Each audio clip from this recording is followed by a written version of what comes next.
Hello दोस्तों, तो आज के इस वीडियो में हम आरआरबी एनटीपीसी जीके सीरीज़ का लेक्चर 3 लेकर आ गए हैं, जिसमें मैं पीवाईक्यूज़ के साथ साथ कुछ आपको एक्स्ट्रा इन्फॉर्मेशन प्रोवाइड करूंगा।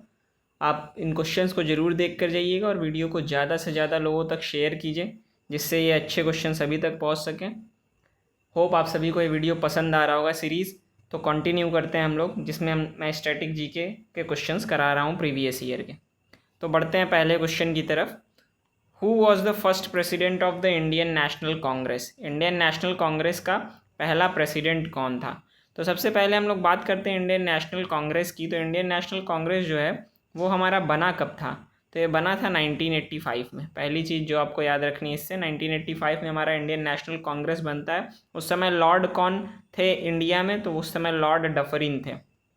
ये भी याद रखेंगे, लॉर्ड डफरिन थे उस समय इंडिया में, जो कि जिनके अंडर में कंट्रोल था। इसके अलावा जो फर्स्ट प्रेसिडेंट थे वो थे डब्ल्यू.सी. बनर्जी। इनका पूरा नाम था व्योमकेश चंद्र बनर्जी। और कुछ एक्स्ट्रा नॉलेज जो आपको पता होनी चाहिए, गांधी जी ने केवल एक सेशन प्रिसाइड किया था, मतलब एक सेशन में वो प्रेसिडेंट रहे थे। वो था 1924 का बेलगाम सेशन। ये याद रखेंगे, ये कई एग्जाम्स में ये पूछा जा चुका है और ये मोस्ट इम्पॉर्टेंट है कि गांधी जी ने केवल एक सेशन प्रिसाइड किया। वो कौन सा है? 1924 का बेलगाम सेशन। इसके अलावा पहली वुमेन जिसने इंडियन नेशनल कांग्रेस को प्रिसाइड किया तो वो थी एनी बीसेंट। फर्स्ट वुमेन, आप याद रखेंगे, मैं फिर से लिख दे रहा हूँ। फर्स्ट वुमेन जिसने प्रिसाइड किया आईएनसी के किसी भी सेशन को वो थी एनी बेसेंट। ठीक, ये याद रखेंगे। इसके अलावा पहली इंडियन वुमेन, फर्स्ट अगर आपसे पूछता है इंडियन वुमेन किसने प्रिसाइड किया है किसी भी इंडियन नेशनल कांग्रेस के सेशन को, तो वो थी सरोजिनी नायडू। ये कुछ बातें हैं जो आपको इससे इतना इंडियन नेशनल कांग्रेस से रिलेटेड याद रखनी है। बढ़ते हैं अगले क्वेश्चन की तरफ। इसका सही आंसर था डब्ल्यू.सी. बनर्जी, ये याद रखेंगे। बढ़ते हैं अगले क्वेश्चन की तरफ। नेक्स्ट क्वेश्चन है, the Mughal empire was founded by? Mughal empire किसने फाउंड किया था? तो मुगल एम्पायर जो है सभी जानते होंगे, आप सभी को, जो मुगल एम्पायर है वो बाबर ने फाउंड किया था। और ये कुछ ईयर भी याद रखेंगे क्योंकि ईयर से रिलेटेड भी पूछा जा चुका है क्वेश्चन। तो 1526 में ये मुगल की फाउंडेशन करते हैं। और बाबर के रियल नेम जो था वो था ज़हीरुद्दीन मोहम्मद। ज़हीरुद्दीन मोहम्मद, तो ये एक चीज़ याद रखेंगे। इसके अलावा बाबर ने फेमस बैटल लड़ा था, first battle of Panipat. Battle of Panipat, ठीक, किस सन में लड़ा था ये आप सभी कमेंट करके बता सकते हैं। ये जो इसमें युद्ध हुआ था, तो फर्स्ट बैटल ऑफ पानीपत, इसमें किसके खिलाफ इन्होंने लड़ा था? Versus Lodhi dynasty. ठीक, लोधी डायनेस्टी के खिलाफ इन्होंने लड़ा था। और जो बाबर थी इनकी मृत्यु जो है 1530 में होती है। तो बाबर से रिलेटेड दो इंपॉर्टेंट ईयर आप याद रखेंगे, 1526 जब उन्होंने मुगल एम्पायर का फाउंड किया, और 1530 जब उनकी मृत्यु हो जाती है। और ये कुछ और एक्स्ट्रा बातें जो आप इससे रिलेटेड याद रख सकते हैं। बढ़ते हैं अगले क्वेश्चन की तरफ। Which colour of light has the lowest frequency? तो जैसा कि आप जानते हैं जो लाइट होती है उसमें हमारे 7 कलर होते हैं, VIBGYOR। इससे आप याद रख सकते हैं VIBGYOR, violet, indigo, blue, green, yellow, orange, red. तो इसमें जो लोएस्ट फ्रीक्वेंसी होती है वो हमारी रेड लाइट की होती है। इस तरीके से आप इंक्रीजिंग ऑर्डर में बना सकते हैं। न्यू मतलब फ्रीक्वेंसी होता है, तो लोएस्ट फ्रीक्वेंसी रेड की होती है, उससे ज़्यादा ऑरेंज की, यानी मैक्सिमम जो हो गई वो आपकी वॉयलेट की हो गई। और इसी का जस्ट रिवर्स होता है आपका वेवलेंथ। अगर पूछे तो वेवलेंथ जो होता है वो मैक्सिमम होता है रेड लाइट का।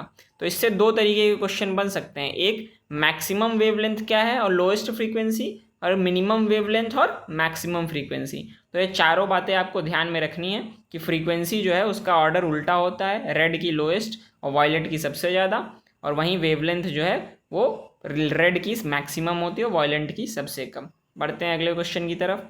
The only non metal which is liquid at room temperature? केवल ऐसा नॉन मेटल जो लिक्विड है रूम टेम्परेचर पे। तो ऐसा जो नॉन मेटल है वो है मरकरी। यहाँ पे जो आपको ऑप्शन दिख रहा है मरकरी है ऐसा नॉन मेटल। मरकरी के अलावा एक और है जो कि इस गैलियम भी आप कंसिडर कर सकते हैं, जो कि ये इन दोनों ही ऑप्शन इसमें सही हैं एक तरीके से। मरकरी और गैलियम दोनों ही रूम टेम्परेचर पे जो है वो लिक्विड में पाए जाते हैं, लेकिन इसका सही आंसर मरकरी, अगर दोनों ऑप्शन में तो मरकरी आप मार्क कीजिएगा। इसके अलावा ब्रोमीन की जो खास बात है, ये नॉन मेटल है जो लिक्विड है रूम टेम्परेचर पे। अगर आपसे क्वेश्चन में पूछता है only non metal which is liquid at room, oh sorry, यहाँ पे मैंने क्वेश्चन ध्यान नहीं दिया। यही देखिए क्वेश्चन एग्जाम्स में भी इसी प्रकार की गलती होती है इसमें पूछा है नॉन मेटल। अगर मेटल पूछे तो उसका सही आंसर होगा मरकरी और गैलियम। ठीक, अगर नॉन मेटल पूछ रहा है तो इसका सही आंसर होगा सी ब्रोमीन। इसीलिए मुझे लगा कि इसमें दो ऑप्शन किस तरीके से हैं, तो ये आप ध्यान रखेंगे। नॉन मेटल अगर पूछता है तो उसका सही आंसर है ब्रोमीन, और मेटल पूछता है तो उसके दो आंसर है मरकरी और गैलियम। बढ़ते हैं अगले क्वेश्चन की तरफ। The father of Indian space program, तो हमारे इंडियन स्पेस प्रोग्राम के फादर कौन रहे हैं? तो इसका सही आंसर है विक्रम साराभाई। विक्रम साराभाई को आप याद रख सकते हैं। इसके अलावा कुछ बातें जो आपको स्पेस प्रोग्राम की बात हुई है तो यहाँ पे याद रख सकते हैं कि मिसाइल मैन किसे कहा जाता है? Missile man of India. तो मिसाइल मैन जो है ये डॉक्टर APJ अब्दुल कलाम को कहा जाता है, आप सभी जानते होंगे। लेकिन जो सबसे इम्पॉर्टेंट चीज़ है जो आप में से कुछ ही लोगों को पता होगी कि मिसाइल वुमेन किसे कहा जाता है? मिसाइल वुमेन ऑफ इंडिया, तो वो जो है वो टेसी थॉमस को कहा जाता है। ये आप याद रख लेंगे, टेसी थॉमस को मिसाइल वुमेन कहा जाता है। बढ़ते हैं अगले क्वेश्चन की तरफ। Who discovered the heliocentric theory? अब हीलियोसेंट्रिक थियरी क्या है पहले तो ये पता होनी चाहिए। हीलियोसेंट्रिक थियरी क्या कहती है कि जो सन है वो हमारे सन जो है वो हमारे सोलर सिस्टम के सेंटर पे है। मतलब कुछ इस प्रकार से सन जो है हमारे सोलर सिस्टम के सेंटर पे है, बाकी सभी जो प्लैनेट्स हैं वो इसके अराउंड रिवॉल्व करते हैं। ठीक, तो हीलियोसेंट्रिक मतलब सन सेंटर पे है। तो ये जो थियरी थी ये दी थी निकोलस कॉपरनिकस ने। ठीक, बढ़ते हैं अगले क्वेश्चन की तरफ। What is C12H22O11 is known है? C12H22O11 को क्या कहते हैं? तो एक्चुअली ये शुगर का एक कंपाउंड है जो कि आप याद रख सकते हैं। ग्लूकोज या शुगर, माल्टोज, सक्रोज, कोई भी ऑप्शन रहता है तो आप उसको टिक करके आ सकते हैं। इसके अलावा जो हमारा फोटोसिंथेसिस में रिएक्शन होता है वो किस तरीके से होता है आप ये भी याद रख सकते हैं। जो कार्बन डाइऑक्साइड होता है वो वाटर के साथ कंबाइन करता है in presence of sunlight and chlorophyll. Sunlight यहाँ पे आप लिख सकते हैं, और क्लोरोफिल चाहिए होता है जो कि ग्रीन पिगमेंट होता है प्लांट के लीव्स में प्रेजेंट होता है। तो हमारा बनता है C6H12O6, और हमारा ऑक्सीजन रिलीज होता है जो कि हम इंसानों द्वारा यूज़ किया जाता है। ठीक है, बढ़ते हैं अगले क्वेश्चन की तरफ। The filament of a light bulb is made up of. Light bulb का जो फिलामेंट है वो किससे बना होता है? तो ये भी अच्छा क्वेश्चन था जो प्रीवियस ईयर में आया था। इसका सही आंसर है टंगस्टन। टंगस्टन का बना होता है हमारा जो लाइट बल्ब का फिलामेंट है। टंगस्टन की खास बात क्यों हम इसे यूज़ करते हैं फिलामेंट में? तो क्योंकि टंगस्टन की कुछ खास बात है, जैसे कि इसका जो मेल्टिंग पॉइंट है बहुत ही हाई है, हाई मेल्टिंग पॉइंट। इसके अलावा इसकी हाई रेजिस्टिविटी है। रेजिस्टिविटी की बात करें तो इसका रेजिस्टेंस बहुत हाई है। ठीक, और तीसरी जो कि इलेक्ट्रिसिटी को कंडक्ट करने के लिए बहुत ही ज़रूरी है कि ये गुड कंडक्टर ऑफ इलेक्ट्रिसिटी है। ठीक, गुड कंडक्टर ऑफ इलेक्ट्रिसिटी। जो आपका टंगस्टन है इसका जो मेल्टिंग पॉइंट है वो 3422 डिग्री सेल्सियस है। तो आप ये याद रख सकते हैं, वैसे ज़रूरी नहीं है, बस ये याद रखिएगा कि बल्ब के फिलामेंट में टंगस्टन का यूज़ किया जाता है। बढ़ते हैं अगले क्वेश्चन की तरफ। Which of the following is the most common kidney stone forming compound?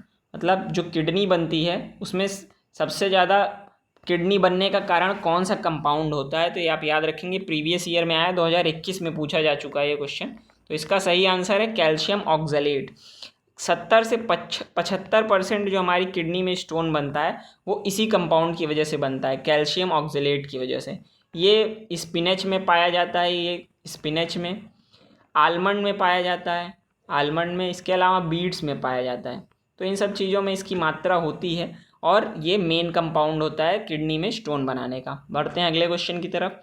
As per the constitution of India who is authorise to transfer of the जज of one high court to another? एक high court से दूसरे high court transfer करने के लिए इनमें से किसका आदेश लगता है? तो इसका सही आंसर है प्रेसिडेंट। प्रेसिडेंट का आदेश लगता है, लेकिन प्रेसिडेंट जो है वो चीफ जस्टिस ऑफ इंडिया से कंसल्ट ले सकते हैं, मतलब उनकी राय सलाह मशवरा कर सकते हैं उनसे, चीफ जस्टिस ऑफ इंडिया से। इसके अलावा ये जो चीज़ है कि ट्रांसफ़र ऑफ जज of one high court to another, ये मेंशन है आर्टिकल 222 में, तो ये भी आप याद रख सकते हैं। ठीक, अगर आर्टिकल 222 करके पूछ ले तो ये भी आप याद रखिएगा कि ये ट्रांसफ़र ऑफ जज से रिलेटेड है। बढ़ते हैं अगले क्वेश्चन की तरफ। How high is the badminton court? तो बैडमिंटन कोर्ट यहाँ पूछा है, ये कंप्लीट क्वेश्चन नहीं है। मान लीजिए एट अगर सेंटर पूछे आपसे कि जो बैडमिंटन कोर्ट है वो जो नेट होता है वो सेंटर पे कितना होता है, तो वो 5 फीट होता है। लेकिन अगर कॉर्नर पे बात की जाए तो 5.1 फीट होता है। क्वेश्चन में थोड़ा यहाँ बैडमिंटन कोर्ट की बात की गई है, क्वेश्चन थोड़ा सा गलत टाइप हो गया। इसमें होना चाहिए था how height, what is the height of the net of the badminton. तो जो है वो 5 फीट एट सेंटर होता है और 5.1 फीट एट कॉर्नर। ठीक, ये आप याद रखेंगे। ये क्वेश्चन प्रीवियस ईयर में आया हुआ है, मे बी कुछ फ्रेमिंग में गड़बड़ हो, पर क्वेश्चन कुछ ऐसा ही था। बढ़ते हैं अगले क्वेश्चन की तरफ। In tennis hard court is the court whose surface is made up of. तो हार्ड कोर्ट, टेनिस में अलग अलग प्रकार के कोर्ट्स बनते हैं, तो जो हार्ड कोर्ट होता है वो कंक्रीट का बनाया जाता है। तो जो टेनिस है उसमें 4 जो वो होते हैं मेन लीग्स होते हैं, वो है ऑस्ट्रेलियन ओपन, आपकी French open, Australian open, French open, Wimbledon और जो होता है आखिरी जो होता है वो होता है यूएस ओपन। तो ये 4 मेन इंपॉर्टेंट टेनिस की आपकी लीग्स हैं। बढ़ते हैं अगले क्वेश्चन की तरफ। The national song of India was composed by. पहला तो क्वेश्चन ये बनता है कि नेशनल सॉन्ग हमारा कौन सा है। तो नेशनल सॉन्ग जो है वो वंदे मातरम। अगर वंदे मातरम जो है उसकी बात करें, वंदे मातरम जो है इसको कंपोज किया है बंकिम चंद्र चटर्जी ने। इसके अलावा हमारा जो सॉन्ग है जन गण मन, नेशनल एंथम जो है हमारा, उसको वो लिखा गया है रविंद्रनाथ टैगोर द्वारा। ठीक, तो ये 2 चीज़ें आप याद रख सकते हैं, रविंद्रनाथ टैगोर। ठीक, बढ़ते हैं अगले क्वेश्चन की तरफ। Act described in article 21A of Indian constitution. तो 21A जो आर्टिकल है उसमें किस चीज़ का मेंशन है। तो उसमें राइट टू एजुकेशन की बात की गई है। जो आपका आर्टिकल 21A है, इसकी एक खास बात है कि ये आपका 86th अमेंडमेंट से लाया गया था, इसको इंक्लूड किया गया था। पहले आपके उसमें संविधान में नहीं था, इसको 86th अमेंडमेंट के तहत ऐड किया गया। आर्टिकल 21 की बात करें, जिसमें ये 21A में ऐड किया गया। आर्टिकल 21 में क्या मेंशन है? 21 में आपका प्रोटेक्शन ऑफ लाइफ मेंशन है, प्रोटेक्शन ऑफ लाइफ और पर्सनल लिबर्टी के बारे में। बढ़ते हैं अगले क्वेश्चन की तरफ। Sound waves are, sound waves किस प्रकार की वेव्स हैं आपकी। तो साउंड वेव्स जो हैं वो लॉन्गिट्यूडनल वेव्स हैं। इनको हम मैकेनिकल, जनरली ये मैकेनिकल वेव्स के अंदर ही आती है, मैकेनिकल वेव्स को ही कैटेगराइज किया गया है पर्टिकुलरली। तो ये लॉन्गिट्यूडनल वेव्स हैं। साउंड वेव्स की जो स्पीड है वो एयर में आप यूज़ करते होंगे 343 मीटर पर सेकेंड। ठीक, इतनी बातें साउंड वेव्स के बारे में आप याद रख सकते हैं। बढ़ते हैं अगले क्वेश्चन की तरफ। Where is white desert located in India. तो वाइट डिजर्ट हमारे इंडिया में है और ये कहाँ पे लोकेटेड है? तो ये गुजरात में लोकेटेड है। वाइट डिजर्ट जो है वो बोला जाता है the great Rann of Kutch को, the great Rann of Kutch. May be spelling मेरी गलत हो सकती है, लेकिन आप ये याद रख लेंगे, जो है ये वाइट डिजर्ट इसको बोला जाता है। और ये one of the hottest place है इंडिया में, मतलब सबसे ज़्यादा गर्मी पड़ती है यहाँ पे। बढ़ते हैं अगले क्वेश्चन की तरफ। How many bones does a new born baby have. New born baby में कितने बोन्स होते हैं? तो ये भी आप याद रख सकते हैं। न्यू बॉर्न बेबी में मैक्सिमम बोन्स होते हैं 300 से भी ज़्यादा।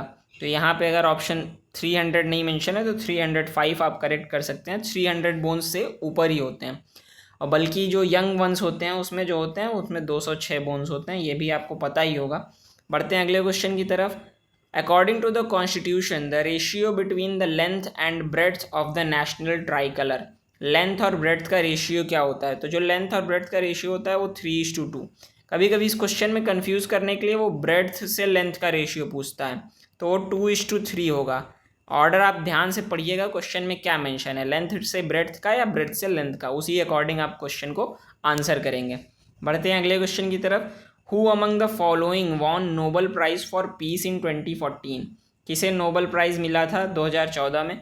तो इसमें 2 लोगों को मिला था, कैलाश सत्यार्थी और मलाला यूसुफजई, दोनों को मिला था। इसका करेक्ट आंसर तो दोनों है, लेकिन अगर यहाँ पे मेंशन होता who among the following won which Indian, अगर इंडियन की बात करें तो कैलाश सत्यार्थी हैं, इसका तब सही आंसर कैलाश सत्यार्थी हो जाएगा। मलाला यूसुफजई के बारे में पिछले वीडियो में मैंने एक खास बात बताई थी कि यंगेस्ट रेसिपिएंट है नोबल की, यंगेस्ट रेसिपिएंट। इन्हें 17 साल की उम्र में नोबल प्राइज़ से नवाजा गया। ये दोनों को ही प्रोटेक्शन ऑफ चाइल्ड से रिलेटेड काम के लिए, राइट टू एजुकेशन के लिए, मतलब शिक्षा, बच्चों में शिक्षा के बढ़ावा के लिए और अलग अलग चाइल्ड लेबर वगैरह फील्ड्स में रिलेटेड काम करने के लिए इस दोनों को इसी फील्ड से अवार्ड दिया गया था, वो नोबल पीस प्राइज़ था। तो ये आप दोनों के बारे में याद रखेंगे, 2014 में ही दोनों को मिला था। तो इस वीडियो में अब इतना ही कंटेंट है। होप आप सभी को पसंद आया हो। अगर आपने पिछले दोनों वीडियो नहीं देखे हैं तो आप उसे जाके देख सकते हैं, मैं लिंक डिस्क्रिप्शन बॉक्स में दे रहा हूँ। होप आपको ये सीरीज़ पसंद आ रही होगी। Thank you for watching.